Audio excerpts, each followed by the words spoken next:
Bonjour.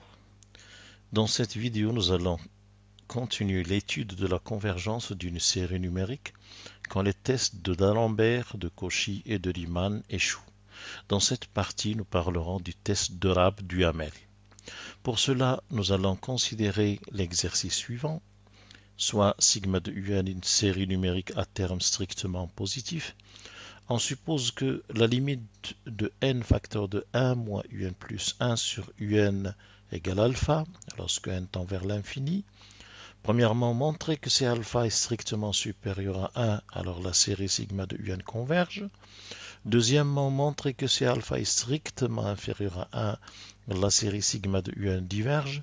Et enfin, étudier la nature de la série de termes générale un égale 2 fois 5 jusqu'à 3n-4, 3n-1 sur 9 fois 12 jusqu'à 3n plus 3, 3n plus 6.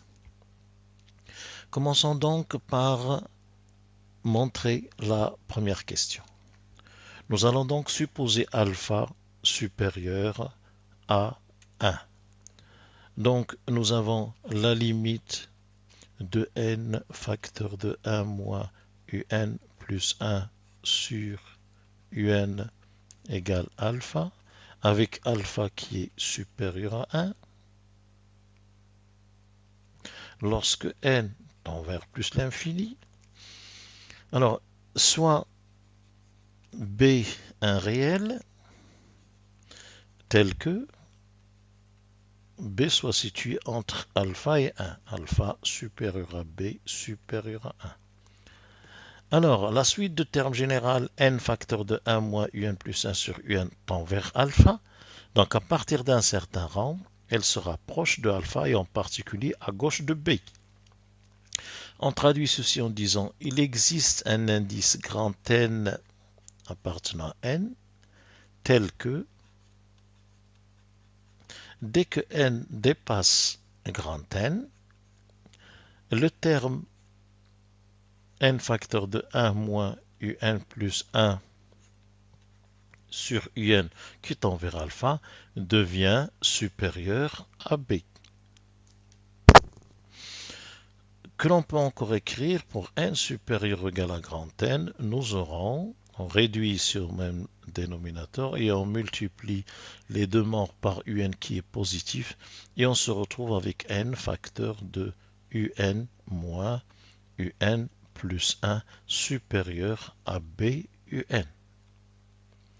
Que l'on peut écrire n pour n supérieur ou égal à grand N, nous avons n un moins n un plus 1 supérieur à b un. Le premier membre est une différence qui peut être la différence de termes consécutifs d'une suite. Si on arrange ça de cette manière, nous allons retrancher un à chaque membre et ça devient n-1 un moins n un plus 1 supérieur à b-1 un. Et nous appelons ce terme Vn. Nous pouvons donc écrire que dès que n dépasse grand N, nous avons Vn, moi le terme suivant c'est Vn plus 1, est supérieur à b moins 1 un. Un étant strictement positif et b supérieur à 1, ce terme est lui-même strictement positif. Du moment que Vn moins Vn plus 1 est positif à partir du grand N, on peut donc dire que la suite Vn est croissante, la suite Vn est décroissante, puisque Vn moins Vn plus 1 est positif, donc est décroissante, et décroissante. Et bien sûr, les termes de Vn sont positifs et donc est minoré. Elle est donc convergente. Vn converge. On peut poser limite de Vn lorsque n tend vers plus l'infini, par exemple, égale lambda. Nous revenons donc à la relation qui est là, Vn moins Vn plus 1 supérieur à B moins 1 Un. Alors, nous allons considérer la série sigma de Wn telle que Wn est égal à la différence Vn moins Vn plus 1. Notre objectif est d'étudier la série sigma de Wn et en déduire la nature de Un. Alors, pour déterminer la nature de la série sigma de Wn, nous allons considérer la somme partielle Sn égale. Les inégalités qui sont là sont respectées à partir de grand N, donc nous nous intéressons seulement à la somme à partir de grand N, plus W grand N plus 1, plus jusqu'à W grand N, petit n. Donc, en remplaçant donc Wn par sa valeur, nous avons Sn égale V grand N moins V grand N plus 1 plus V grand N plus 1 moins V grand N plus 2. Nous voyons que c'est télescopique jusqu'à Vn moins Vn plus 1. Tous les termes disparaissent sauf le premier et le dernier. Nous avons donc Sn égale V de grand N moins petit v n plus 1. Alors, que l'on peut écrire, non, plutôt nous avons la limite de Sn lorsque n tend vers plus l'infini est égale à la constante Vn moins la limite de la suite Vn moins lambda. Alors la suite Sn converge, donc la série sigma de Wn converge. Sigma de Wn converge. Or, pour n supérieur ou égal à grand N, nous avons Wn qui est supérieur à B-1 Un qui est supérieur à 0. Et donc, par comparaison, on peut affirmer donc sigma de B-1 constante positive fois Un converge, et puis sigma de Un, puisque la constante B-1 est une constante, converge. Donc voici pour la première question. Alors dans la deuxième question, il va falloir supposer que la limite de n facteur de 1 moins Un plus 1 sur Un, quand n tend vers plus l'infini, est égal à alpha, avec alpha inférieur à 1. Alors maintenant, nous allons choisir un réel b que nous plaçons entre 1 et alpha.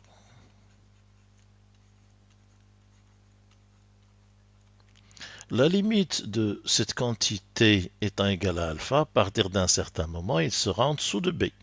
On traduit ceci en disant qu'il existe un rang, grand N, tel que, dès qu'on dépasse ce rang, nous aurons n facteur de 1 moins Un plus 1 sur Un est inférieur à b, c'est-à-dire du côté de alpha, qui peut s'écrire dès que n dépasse grand N, nous aurons, en réduisant au même dénominateur et en multipliant par Un, n facteur de Un moins Un plus 1 inférieur à b Un.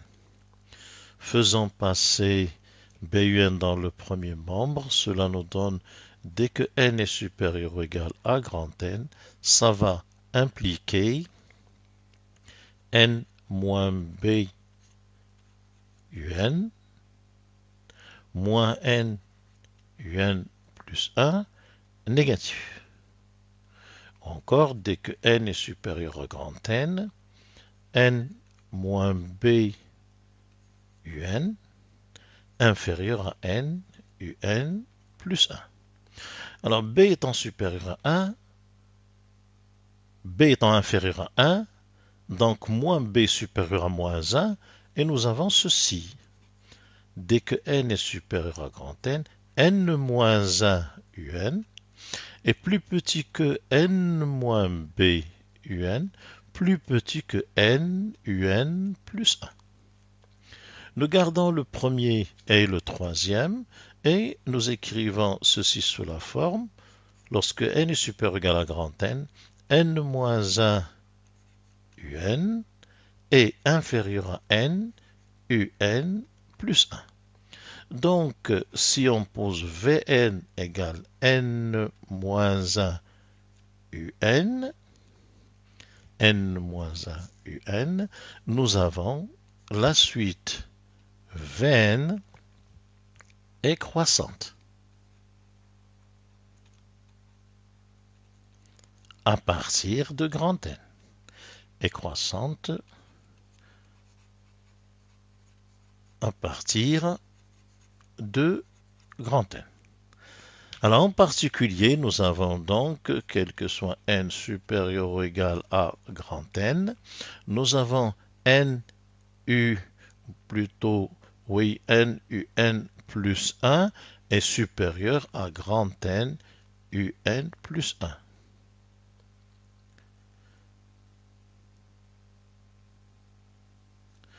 Et donc, d'ici, nous allons tirer que dès que n est supérieur ou égal à grand N, nous avons un plus 1 qui est plus grand que la constante n un plus 1 sur petit n. Nous voyons ici, à une constante près, la série harmonique qui diverge et par comparaison, on peut affirmer que sigma de un plus 1 ou de un diverge. La série diverge. Troisième question. Nous nous intéressons à la série sigma de un, de terme général un égale.